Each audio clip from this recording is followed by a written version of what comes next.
So I recently got the chance to sit down and watch the Super GT round at Sugo. This is the first Super GT race I watched at Sugo. The second race I watched at Sugo after the Super Formula round earlier this year. And it's quickly becoming one of those venues I really enjoy watching. It just has so many different bits and pieces to it that you see with so many different tracks around the world, but just mishmashed together. It feels a bit like some of the stuff that you see in the States, and some of the stuff you see in the UK. I mean, I think the Super Formula broadcast, they compared it to the likes of Brands Hatch, which I do see.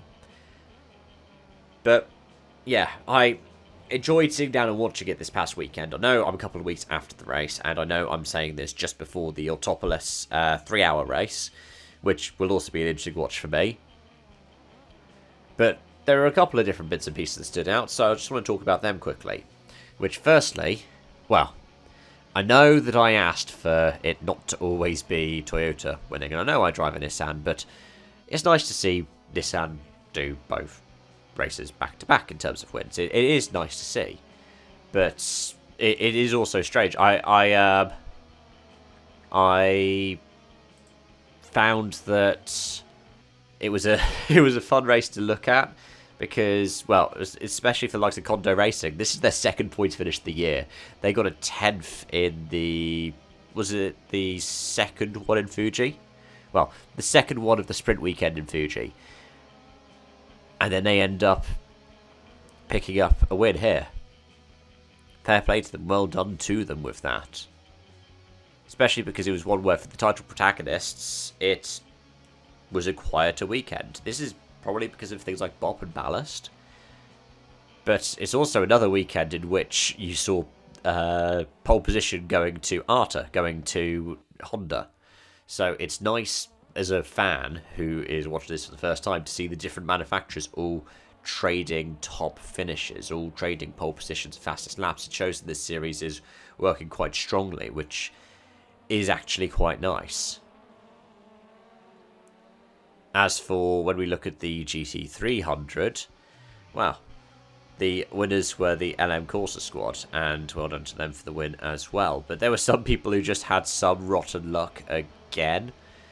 I mean, I'm primarily thinking about the likes of... which one was it that I just really felt for? I think it... Oh yeah, it was D-Station, who ended up having to retire. Because, yeah, just one hell of a weekend. I mean, there was also that massive accident that we saw across the start-finish line. And the way they covered that was very respectful. They just made sure everyone was okay, everyone was out the car before they showed it. The red flag and everything like that. I mean, it's hard for me to follow because Japanese broadcast, especially with the re-upload. So I don't know what the commentators are saying, but just the way that the coverage was in terms of the camera work, I really liked the way that they handled it. I think that sporting series have gotten better at doing that now. I think they've gotten better since Grosjean's crash in 2020 at Bahrain. Because that was a massive wake-up call. That was a massive shock. And it reminds me of a similar one from earlier this year in GT World Challenge Europe at Misano, where they were really good and respectful in how they covered it. But these are the main things that stood out for me. Thanks so much for watching and joining, folks. Like you can hear, I'm still not 100%, so it's a one-take video again from me. Let me know any thoughts you had in the comment section down below, and until next time, it's bye for now.